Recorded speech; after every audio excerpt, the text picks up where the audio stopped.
The Southern Cross has vanished in the dawn. Over the city of Sydney, the brilliance of a summer's day has broken. It is the 3rd of February, 1954. A day of high summer and of high history for Australia. There'll be no work done today in Sydney. 1 million of us are on the move, swarming into the streets like bees in the sun. A city and a continent are waiting. And at its edge, the Governor-General and the Prime Minister are waiting too.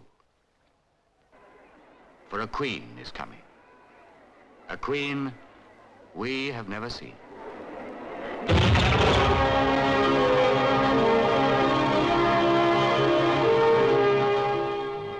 Out of the morning sun steams the royal liner Gothic. Out of the Tasman Sea into the Majesty of Sydney Harbour. The first ship ever to pass between the heads, flying the Royal Standard.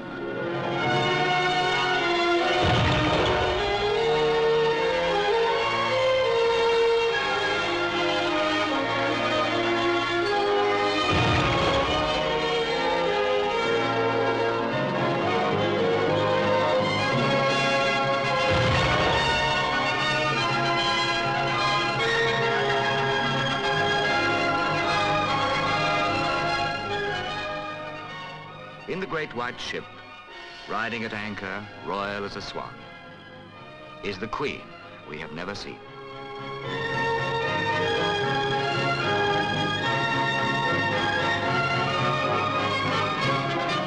For her, a sailor's daughter, a sailor's wife, a ruler of seafaring peoples, we have prepared a sailor's greeting.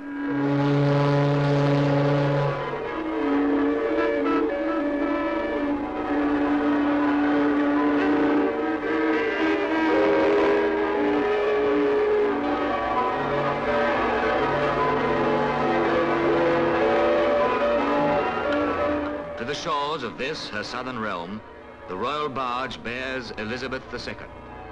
By the grace of God, of the United Kingdom, Australia, and her other realms and territories, Queen, head of the Commonwealth, defender of the faith.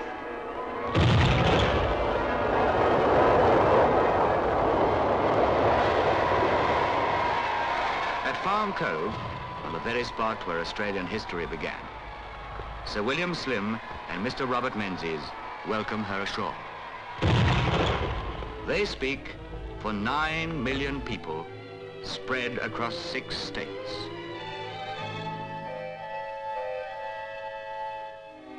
They speak for giant Queensland beneath its Capricorn horizons, carpeted with sugarcane. For Victoria, where channel and dam and sluice have wrested increase from the tawny soil.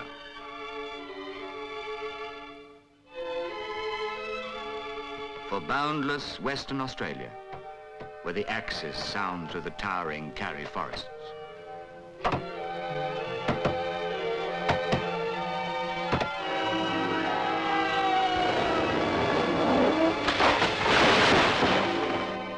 They speak for New South Wales, with its blue mountain ramparts, with its broad-breasted rivers rolling down to the Pacific. For South Australia, for the vineyards of its wine country, loaded with their smoked blue grapes. For its clanging shipyards, risen from a bed of iron ore on the arid coastal flats. For Lake Lovely Tasmania, encircled by the southern seas.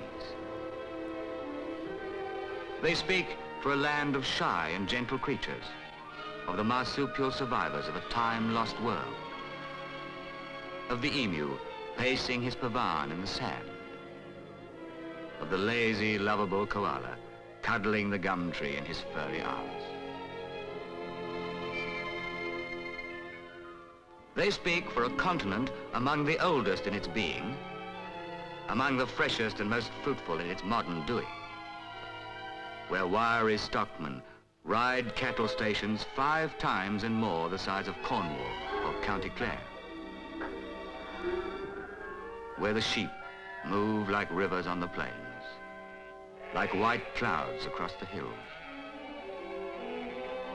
They speak, above all, for a new nation, flexing its muscles, filling its spaces, inheriting its own. Never complete, never content, growing, enriching, expanding. To this ancient continent, to this youthful nation, they bid their sovereign and her husband welcome. And now, in the presence of the Premier of New South Wales, with all Australia listening, the Lord Mayor of Sydney speaks. May it please your most gracious Majesty, we, the Lord Mayor and Aldermen, on behalf of the citizens of Sydney, loyal and dutiful subjects, desire to offer to your Majesty and His Royal Highness, the Duke of Edinburgh, our most sincere and affectionate welcome.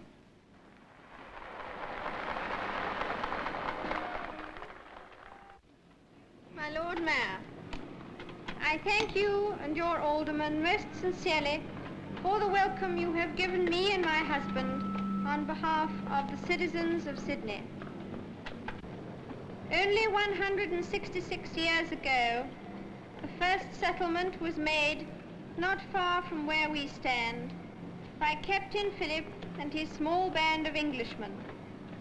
In the same short space of time, we have seen the rise of Australia as a great nation taking her full share in the councils of the British Commonwealth and of the world. I am proud indeed to be at the head of a nation that has achieved so much.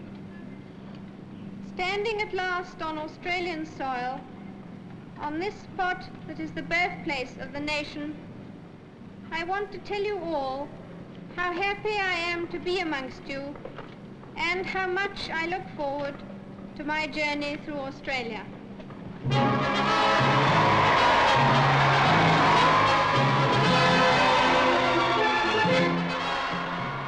And here they are at last, amongst us, moving in triumphal progress through each city in its turn. Sydney first, boisterous, open-handed Sydney, painting the big town red, white and blue. Now it's good-hearted Adelaide, keeping a special place for the kids who couldn't stand on tiptoe like the rest.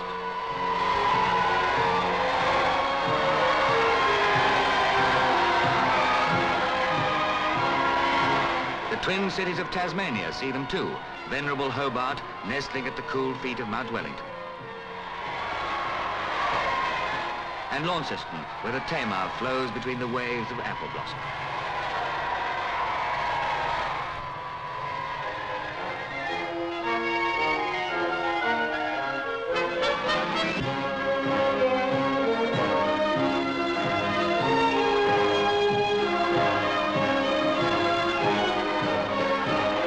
Into Queensland, named for another great queen 4 generations back.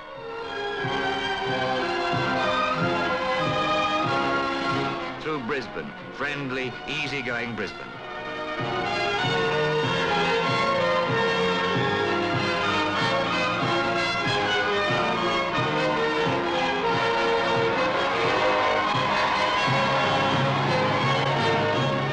And hospitable Perth, fresh, alert, scrubbed by the sun, city of Australia's tomorrow.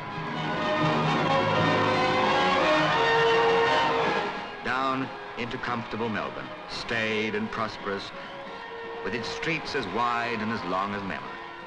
A progress royal indeed, through the 6 heart cities of 6 great states, joining in thunderous greeting for the Queen, who is here at last.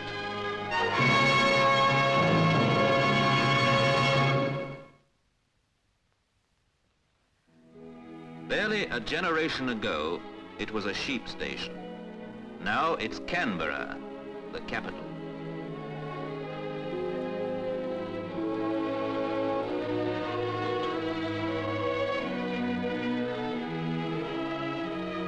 In Australia, we've had little opportunity and little time for the pomp and pageantry of the older world. But now it's different. The Queen is coming to her capital. There are 9 million people in Australia and a tree in Canberra for each of them. It's a garden city. And green fingers have long been preparing for this day, raising flowers to do the royal pair honour.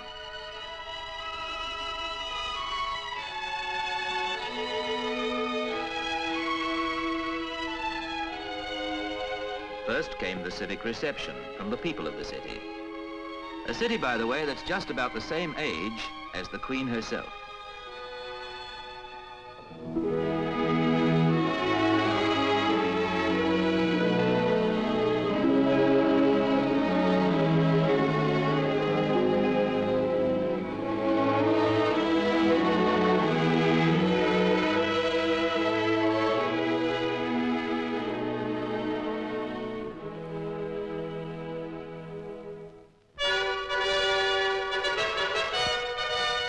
Then, an occasion we shall not forget, her drive to Parliament House, first opened by her father in 1927, herself to open the 20th Australian Parliament.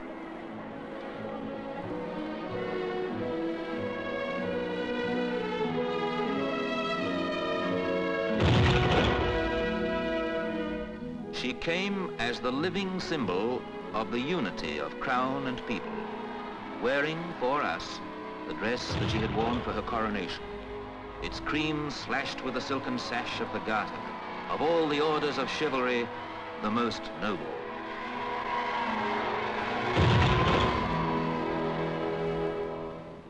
Standing a stately moment before entering to watch the children's display.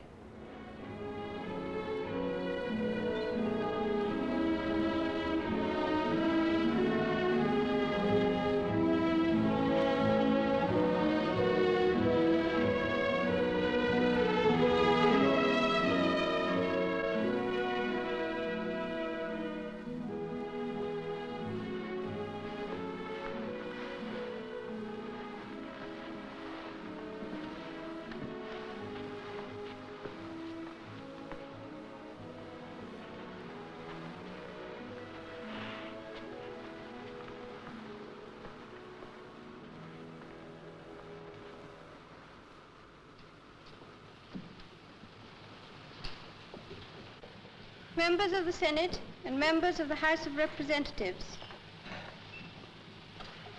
The first section of the Constitution of the Commonwealth of Australia provides that the legislative power of the Commonwealth shall be vested in a federal parliament which shall consist of the Queen, a Senate and a House of Representatives. It is therefore a joy for me today to address you not as a queen from far away, but as your queen, and as a part of your parliament. It is, I think, fitting that I should, speaking to you today, recall to mind those elements of unity which combine in the fabric of the British Commonwealth, the great institutions of parliamentary sovereignty, a democratically controlled executive, the just and impartial administration of the law. These exist and flourish in each of the great realms which call me queen. Already in my journeys through the Commonwealth, I have been made even more vividly conscious of the true brotherhood of my peoples, even prouder of their services to civilization, and more richly confident of their future destiny. Afterwards, it certainly rained all right, but nobody budged an inch. If the weather didn't bother the Queen and the Duke, it didn't bother us either.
Tonight, Canberra and all the other cities are alight with carnival. Blooms and clusters, festoons and fancies, crowns and loops and letters, brightening the buildings, transforming familiar roofs and walls, gladdening the dark.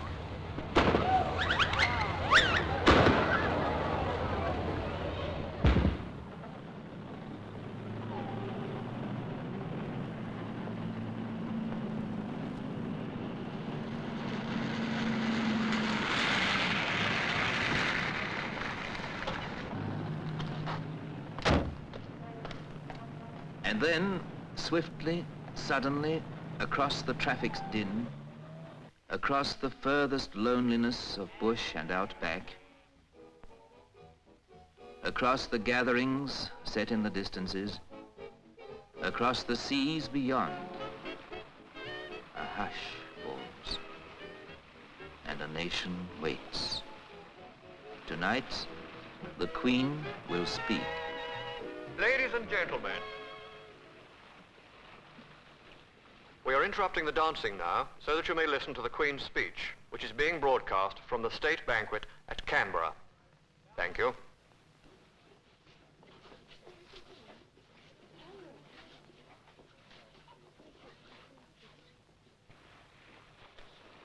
Tonight, I am glad to have the opportunity to express my gratitude to my Ministers of State in the Commonwealth of Australia for their hospitality, and at the same time to address my Australian people. In the short time during which we have been with you, we have seen much that has interested and encouraged us, and we have come to know something of the warm-hearted loyalty of Australians in cities, towns, and country districts. Australia has made tremendous strides during her brief history, in spite of the two great wars in which her lifeblood and her wealth have been expended lavishly in defense of freedom. This country offers wonderful opportunities for men and women from the old world. And to those in the United Kingdom who seek wider scope for their talents and resources, Australia may well seem the promised land. Only a pessimist would set bounds to its future. I pray that Australia will continue to prosper, and that from this national capital will come wise leadership and good government.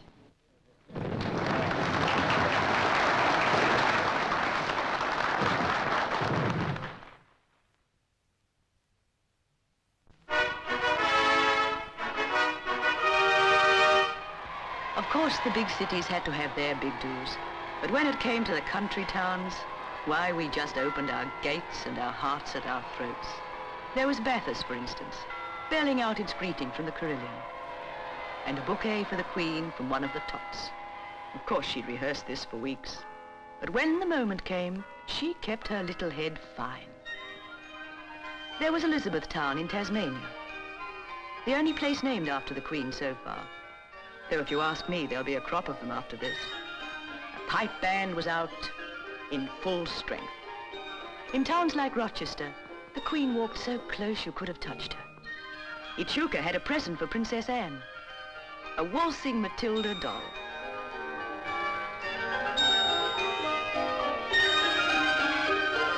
Every place had something different. In Shepparton, it was babies. My, babies everywhere. All washed and dressed fit to beat the band. No wonder the Duke called out, "Where's father?" And half the girls seemed to be named Elizabeth. At Mildura, it was the vineyards. They were just in time for the picking, and their first taste of Australian grapes. At Ballarat, of course, it was begonias. Funny to think of begonias here. Gosh, it was a wild old town, this back in the gold rush days. Bush rangers, and Eureka Stockade, and Lola Montez. And the streets all yellow mud and bullock tracks. Now it's begonias.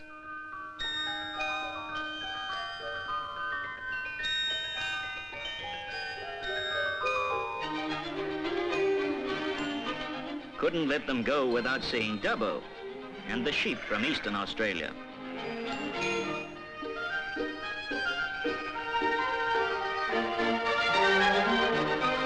We live on these fellows. They grow a quarter of all the wool on earth. At Wagga, they put on a wood chopping contest. And just to remind the royal couple they were in Australia, they showed them how to throw a boomerang. Just about the oldest weapon in the world, I suppose.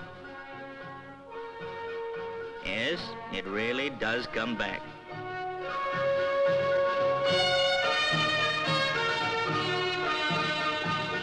They had a look at Toowoomba too, up in Queensland, where they breed some of the smartest stuff on 4 legs in the country. The Duke had a lot of questions to ask here, and he hadn't nearly finished when it was time to go. Then one day they came to Broken Hill, the city on the threshold of the vast interior. At Broken Hill is one of the bases of the Flying Doctor Service, an organization unique to Australia. Through their radio system, the Flying Doctors keep in touch with isolated homesteads, prescribe for sickness, pass urgent messages along. Their air ambulances are a common sight on the Gibber Plains on their rounds of mercy, rushing serious cases back to hospital. At Broken Hill, the Queen saw this famous organization at first hand, and over the air met the great outback it serves. 8HX Malurina to VJC and VJC3 Broken Hill. Your Majesty, Your Royal Highness, we people of Australia's great outback acknowledge our humble allegiance to you as our sovereign.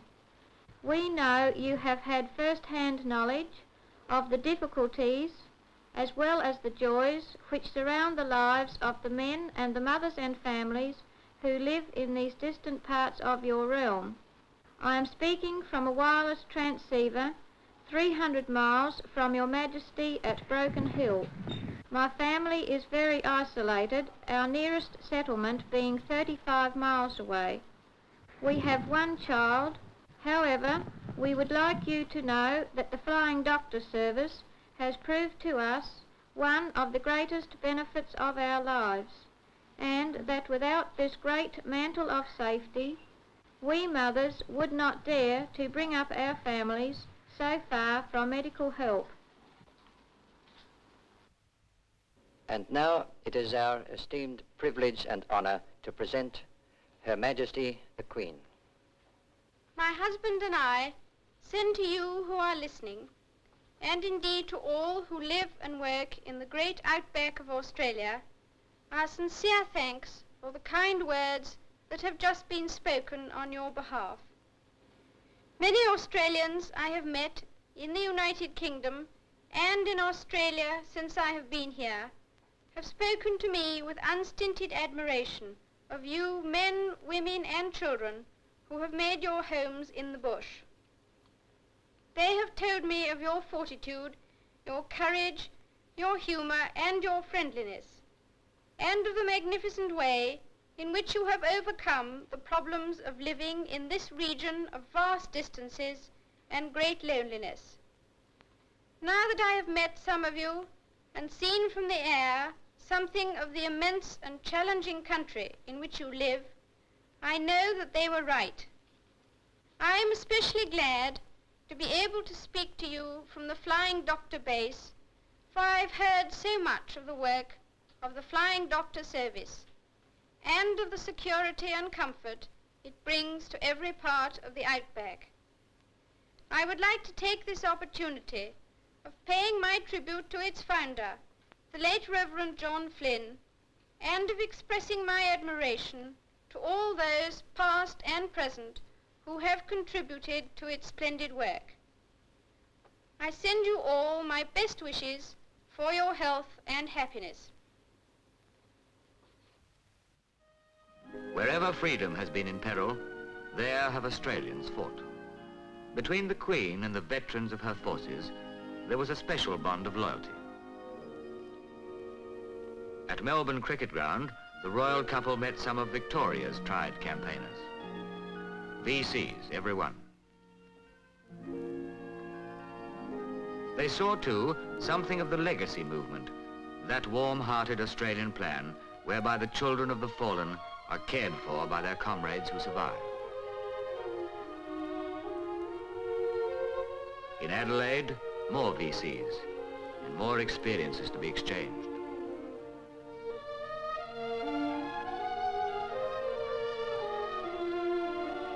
In Brisbane, the women of the services paraded, smart as if still in uniform, to receive the Queen's salute of thanks. At the repatriation hospital in Perth, memories must have stirred again.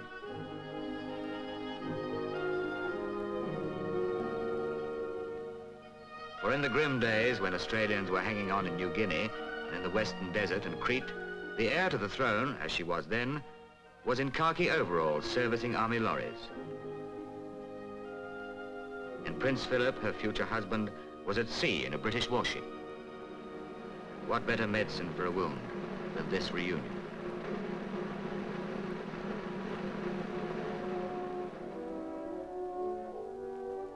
Wherever freedom has been in peril, there have Australians died.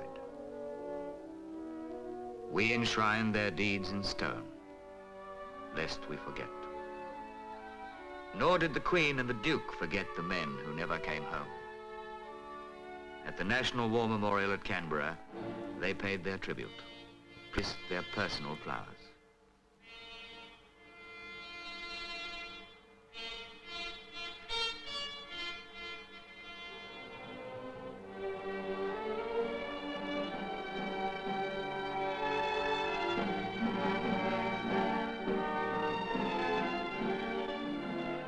To the cenotaph at Sydney, to memorials far and wide throughout the land, they brought their homage.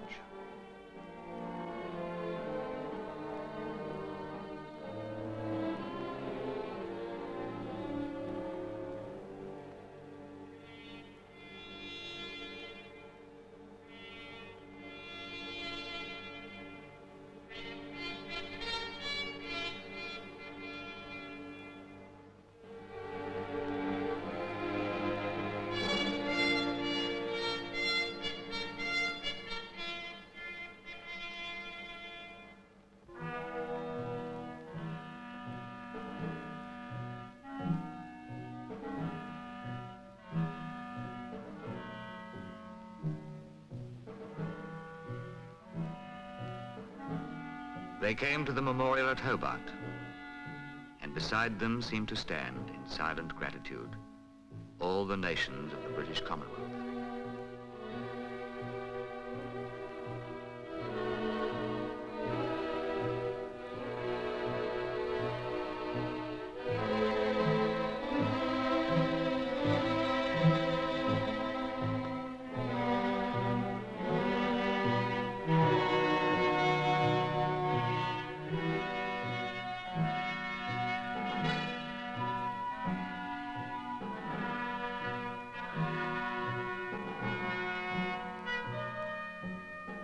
They came also to the great Shrine of Remembrance at Melbourne.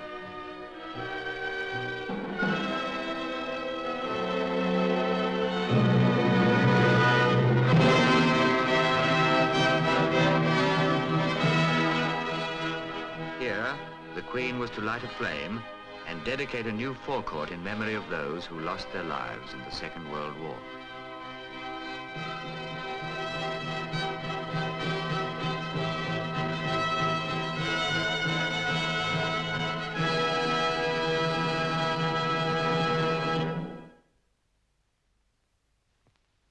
North Africa, Malaya, the Middle East, the Mediterranean, the Pacific and Atlantic Oceans.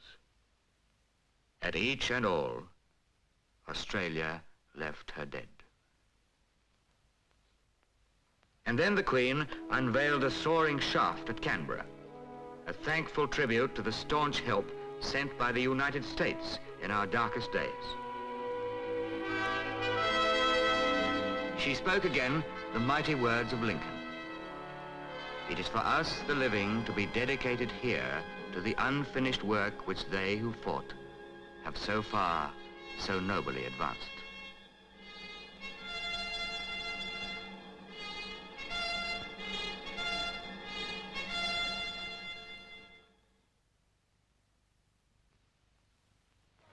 Well, this, I needn't tell you, is the Adelaide Oval. White figures on green grass under a summer sky. What could be more English or more Australian? They say we're the most sports-crazy people in the world. Well, the Queen and the Duke came to judge for themselves. And I guess in the main it's true. Even if we did lose the Ashes, we've produced one of the greatest batsmen of all time. Yes, it's Sir Don himself. We showed them some tennis, too. At Kooyong, the Duke saw Ken Rosewall. Remember him at Wimbledon? He's playing South Africa's Wehrmacht. That's Rosewall beyond the net.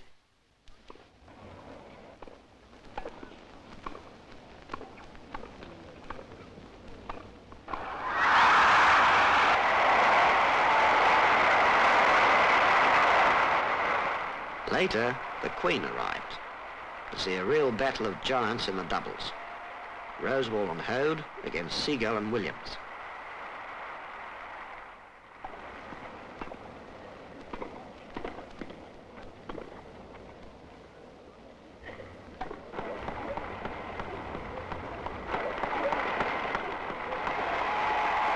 This time, let's face it, we lost out. South Africans were pretty hot. But never mind. It was only a while back on these very courts that we retained the Davis Cup.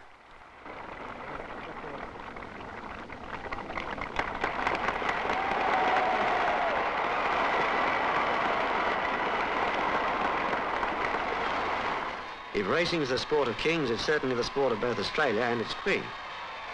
Their eye for a horse didn't pass unnoticed here. So Randwick, in this royal summer, became pretty much a meeting of experts.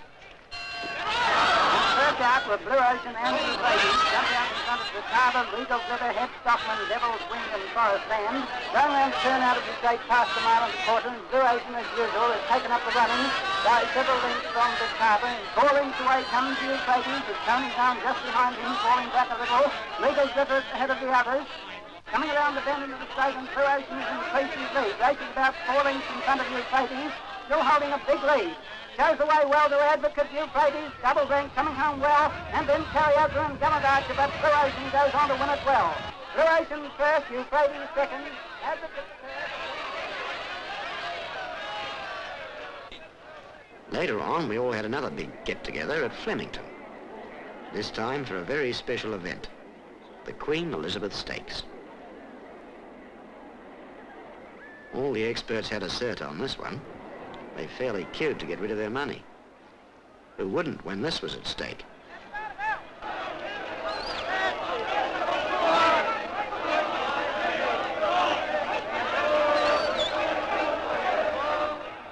The finest bloodstock in the country was here.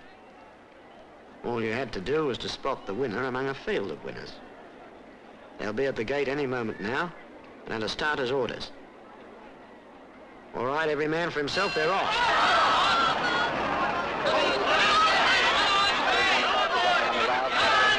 On the outside with quite talk.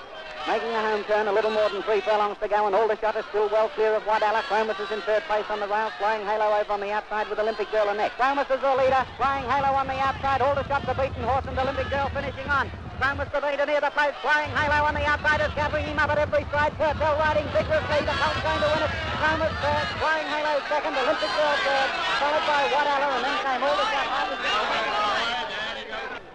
A fine race and a fine finish. And if horses have memories, Chromis won't forget this day, when he won the Queen Elizabeth Stakes in the presence of the Queen herself.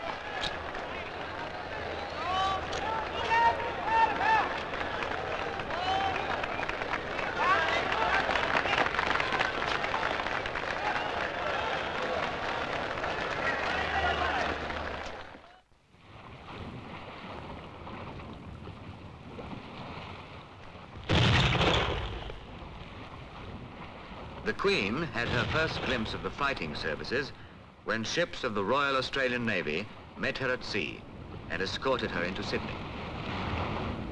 And with the importance of Australian power in the Southern Hemisphere today, by sea and land and air, it was natural that both she and the Duke should take the closest interest in the armed forces all through their tour. In Sydney, Her Majesty visited the Balmoral Naval Depot, HMAS Penguin.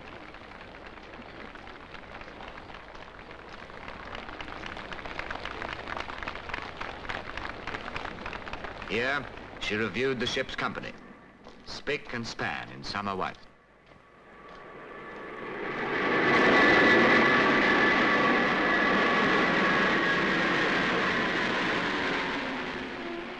Then the Duke, wearing the uniform of an Admiral of the Fleet, inspected a Royal Guard at Flinders.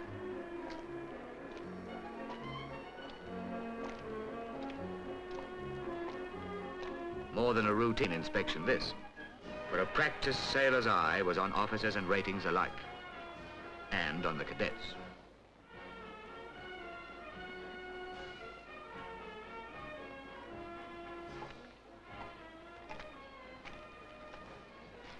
But somehow, he found time for a visit to the wardroom, too, for a yarn and a laugh about old shipmates and old times.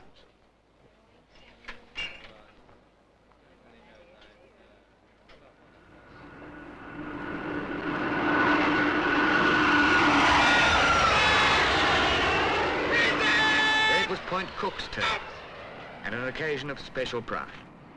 The first royal review in the history of this birthplace of the RAAF.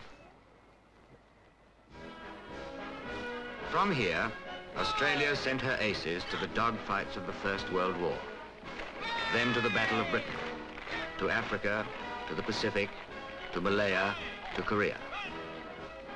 But never had the famous royal blue uniform looked finer than on this peaceful summer day. And now the Queen is coming to the Royal Military College at Duntroon. Here, for half a century now, officer cadets have been trained in the fighting traditions of the Australian Army. In 1927, King George VI, then Duke of York, had presented colours to the Corps of Staff Cadets. Now his daughter comes to renew the memory and to present new colours to replace the old.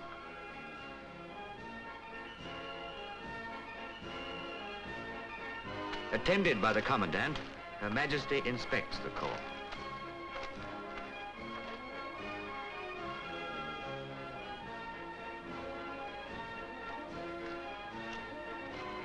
Then, the Chaplain General consecrates the colours.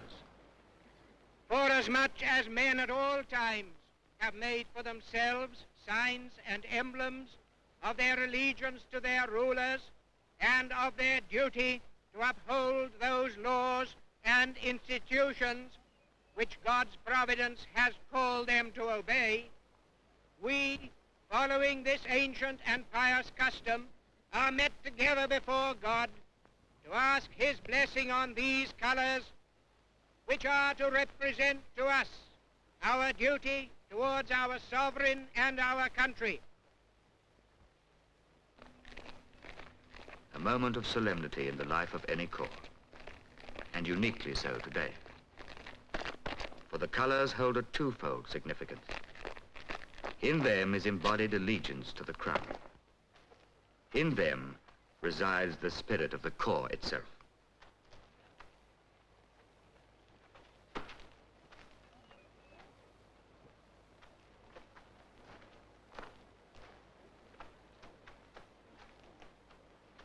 The Queen's colour bearing her own cipher, the regimental colour with the corps' own badge.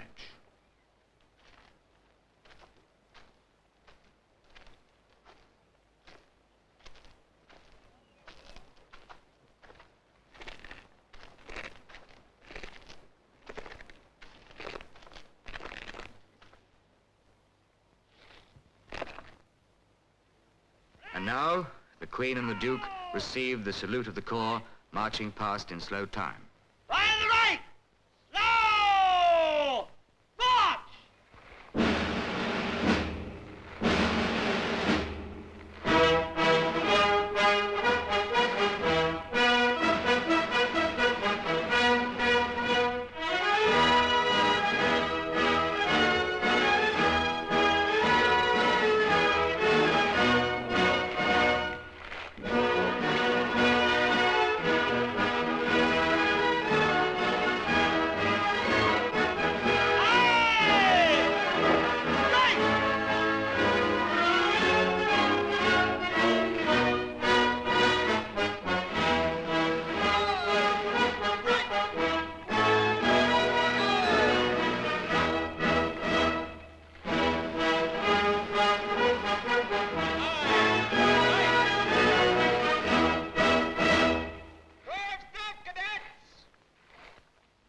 And finally, it's 3 cheers for Her Majesty.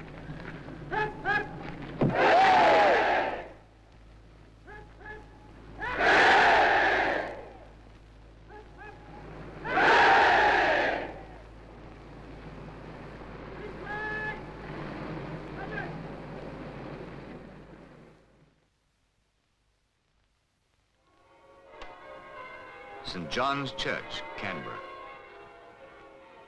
It is Sunday morning, and the royal couple, as they did throughout their tour, are coming to worship with their people. The churches could not hold the numbers who wished to join them, so the services were relayed to the thousands outside. At St. Peter's Cathedral, Adelaide, as at other services, the Duke of Edinburgh read the lesson. Second lesson is taken from the 18th chapter of the Gospel according to St. Matthew, beginning at the 1st verse. At the same time came the disciples unto Jesus, saying, Who is the greatest in the kingdom of heaven?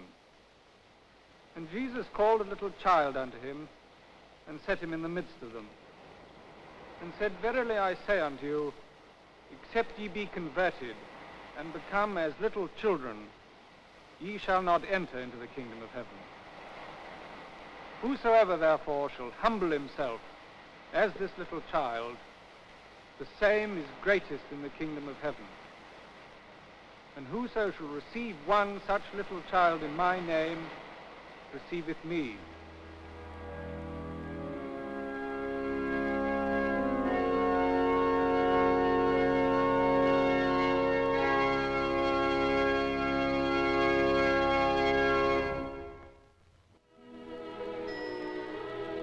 The 20th of February, and the Gothic is moving slowly up the Derwent estuary. The 20th of February, 1954. It's a red letter day in the history of Tasmania, and the Queen is here to celebrate it with us. 150 years ago to this very day, Colonel Colin sailed up the Derwent to found Hobart, now our state capital. Hobart is just about as far as you can go from the Queen's home in London. 13,000 miles of distance, 150 years of time, all brought together in this moment.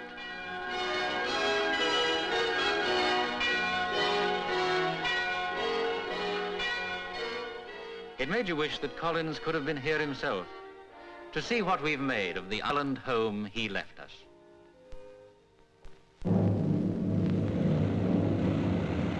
What a tour it was. In 2 months, they traveled a distance equal to halfway round the world, through city and town and village, through every facet of Australian life. 2 crowded months of seeing sights and meeting people, of events, engagements, and impressions. There were the Government House garden parties, held on sunlit afternoons on spreading summer lawns.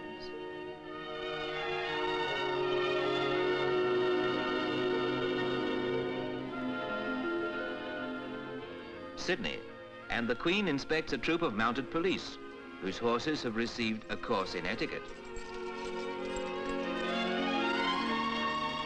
Adelaide, and a fleeting episode, unrehearsed and anxious. Will Her Majesty accept a small token, Australian threepenny bits for Prince Charles and Princess Anne? There were the meetings with the women's organizations, serving city and community, with their special interest for the Queen. Yallourn, and a glance at one of the richest soft coal workings in the world, with its big dredgers lifting 20,000 tons of fuel a day. Roaring Newcastle, one of the 4 steelworks in the British Commonwealth, turning out more than 1 million tons a year.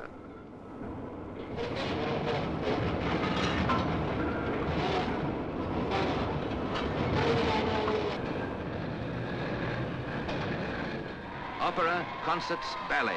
The arts were celebrated too. At Sydney's Tivoli Theatre, Australian dancers and musicians presented Corroboree, a ballet based on the rhythms and the ritual of the Aborigines.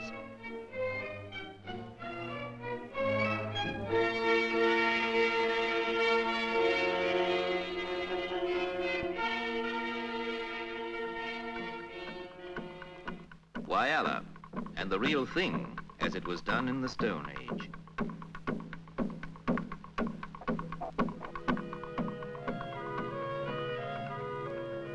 Queen of many races, she met as well paramount chiefs from the territory of Papua New Guinea. Woomera, the rocket range, now the center of the most famous stretch of desert in the world. Here the Duke met the men and saw the missiles they are working on. He saw the instruments that control the rocket's flight. And of course, a launch.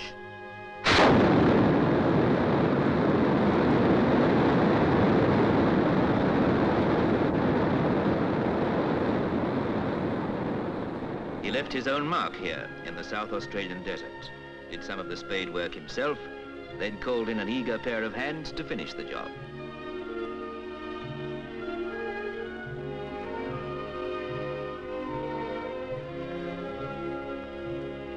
He visited the academic world, walked with the members of its faculties, talked with graduates and students.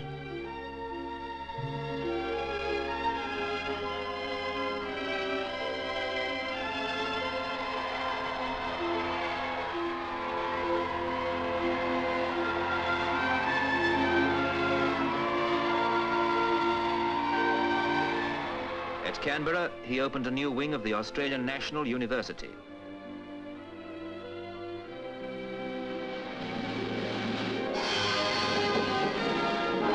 On again, along the cheering pathway carved by the royal train with its two big purring diesels, through the cheering junctions and the cheering whistle stops, past the endless stream of hands and flags and handkerchiefs, and the endless faces laughing in the sun. And along the country stretches, where rail and road ran side by side, there was suddenly a new sport. Who could race the royal train?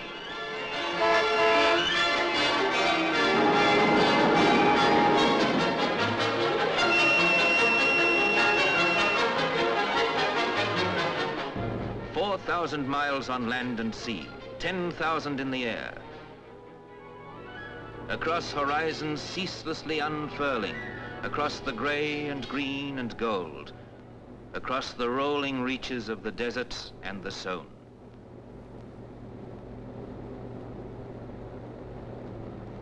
And then, among the islands of the Great Barrier Reef, a halt and a glimpse of wonder. 1,000 miles of coral and a flashing, waving life seen through the water, crystal clear. A rainbow world, weird as an opium dream, peopled by the splendors of the Spanish dancer, the deadly waiting vice of the giant clam.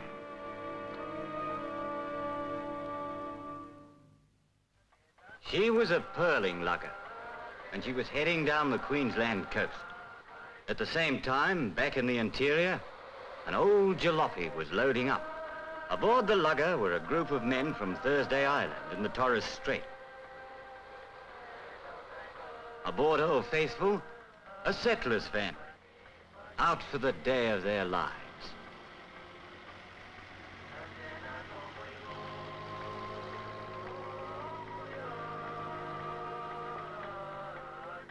Descendants of warriors, these. Pearl divers now and good Australians, coming in to see their queen. And these, homestead farmers with the same idea. For them, it's 200 miles of bump and lurch across the hot, damp tableland, with always the chance of meeting a 30-foot croc. And finally, in the city of Cairns, they meet. Settler, islander, and queen. The destroyer Anzac brought Her Majesty ashore, through the coastal reefs that were too shallow for a big ship like the Gothic.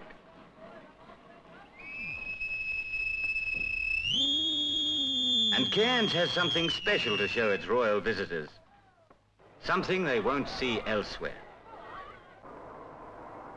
Here at Parramatta Park, the islanders are going to reenact a chapter from their warlike past.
Don't know Bondi Beach, you don't know your Sydney. Just take the tram from Central or the Quay, if you can squeeze aboard, and there it is. The whole Pacific Ocean, dumpers and jumpers rolling in on the most famous stretch of sand in the world. Or so the Bondi boys will tell you. Today, Bondi's packed to bursting point. Conditions perfect. And a surf running that even the old hands say is pretty good. There's big business afoot this afternoon. The Surf Life-Saving Association of Australia is staging a grand carnival for the royal couple. It doesn't do to take chances in these waters, and teams like these, all volunteers from beaches up and down the coast, have saved nearly 90,000 lives in the last 50 years.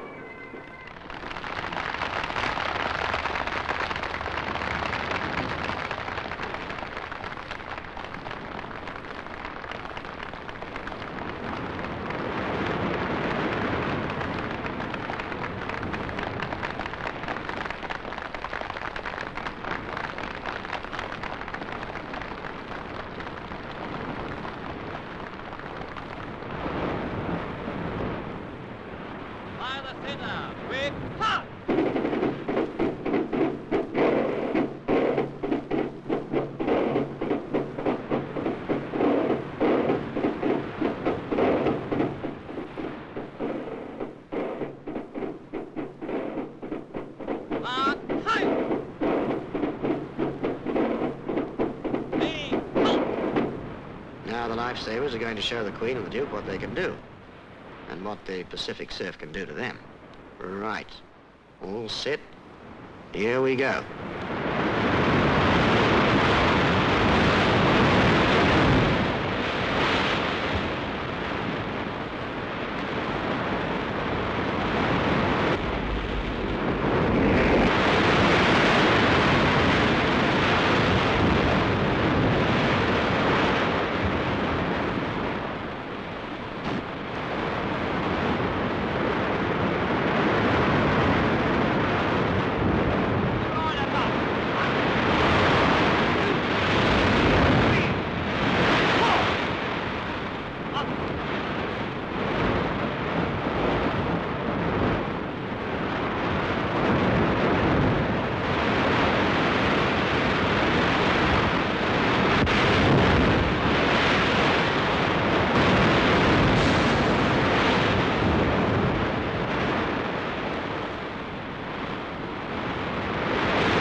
wonder that the Queen stayed on at Bondi long beyond her scheduled time.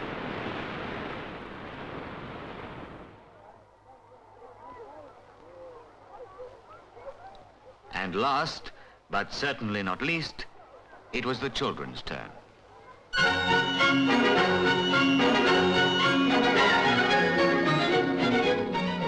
There were just 1.25 million of them to organise, and the lot fell to we teachers, us teachers, I should say. The transport people in every state said it was one of the biggest mass movements since the war. We had our hands full, I can tell you. For the last time, Billy Jones, will you stop pushing? You see, there were departure and arrival timetables to be drawn up and kept to. And would their uniforms get crushed, and would they sit on their hats, and would anyone get lost, and would they get to the right place and remember what to do, and above all, would there be enough to eat? And then there was a song of welcome that Alison Loop and Stuart Ogilvie had composed. Would the choir remember the words? And then on top of that, there was the whole business of getting them home afterwards.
Opportunity of meeting so many of the children in my first visit to Australia.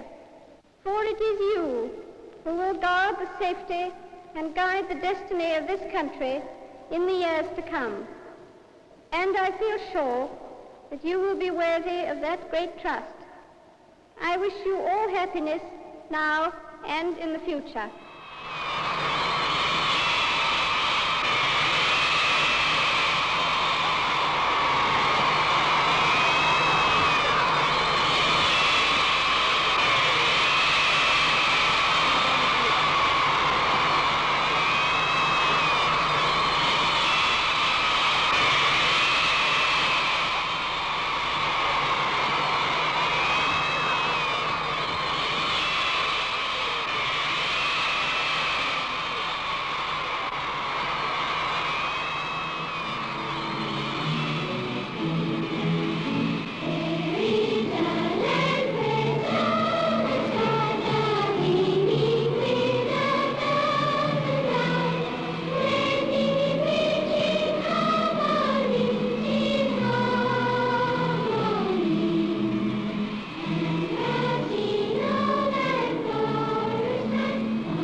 before we could believe it, there was the Gothic waiting at Fremantle to bear the Queen away.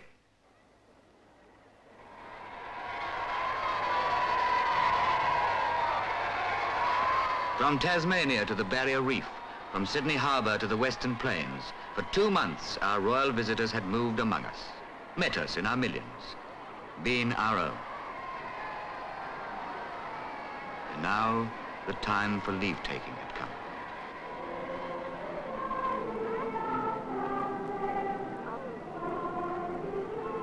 Our national figures had become familiar friends. For each, there was a special word of thanks, a fond goodbye.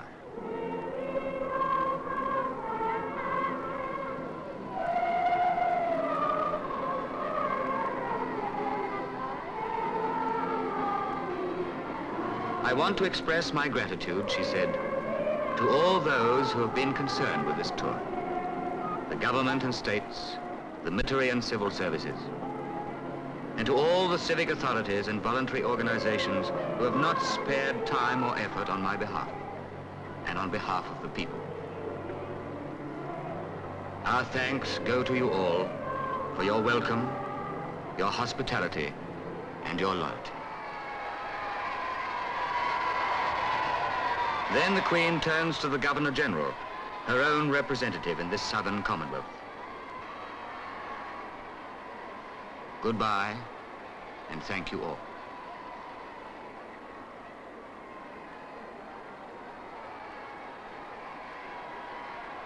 Two months that none of us can ever forget. And then suddenly the splendor and the circumstance dissolved, and it became a family farewell.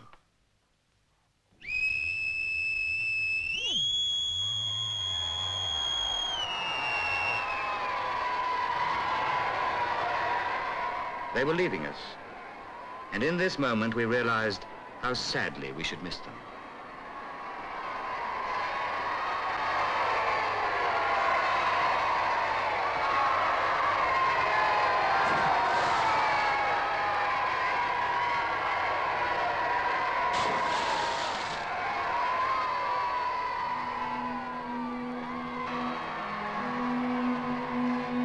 The last minutes of our royal summer were running out.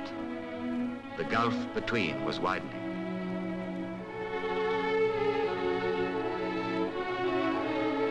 Goodbye, good luck.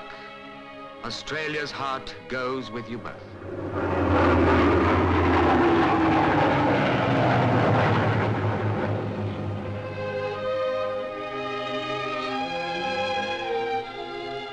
Will you know come back again? Surely they will come again. After such a summer, after this, how could it be otherwise?